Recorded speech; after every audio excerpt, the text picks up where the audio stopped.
We all have a past, and we all have a contribution to make to our community. I want to encourage people and let people know that you can do it. You can. I went to a mock interview. I had the privilege of meeting someone before the session, and I thought she probably worked for Connections, and I thought maybe I'd made a new friend.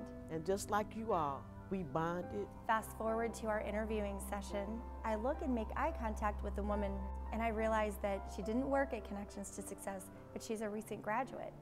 I was impressed with her, and like I said, it was just an instant friendship. The first interview I had was with the CEO of First Financial Federal Credit Union. She just had an amazing way about her. You can't be afraid to dig deep, and to dig deep sometimes is uncomfortable, but that's where your healing comes. That's where your humility comes from. And sometimes those are the only two things that you have, are integrity and humility. And I vowed to hold on to those things for myself. We talked about some hard subjects for her that would be hard to talk about in an interview.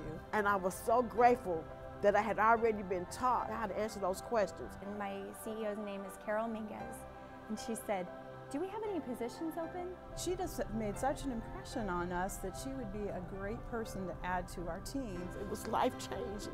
They gave me a chance, and I'll be on my job a year in April. Connections to Success really helps people think through how they can transform their life from a life of dependence to independence. The results of their program help build a stronger community, and more people need to know that. And that is so very true.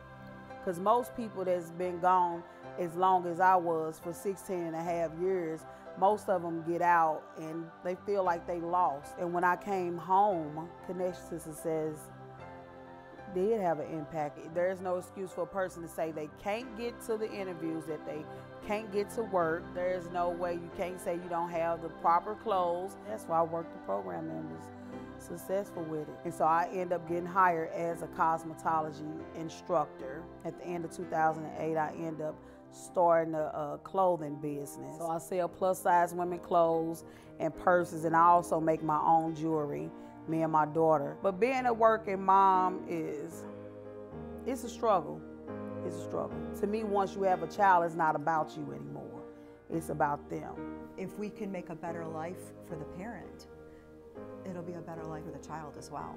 And I think that's pretty powerful. And I'm glad that I'm, doing a good impression in front of her, being a good example for her in her life, because I want her to have a different life than what I have. It keeps me going and it makes me go harder. I wouldn't exchange it for nothing in this world.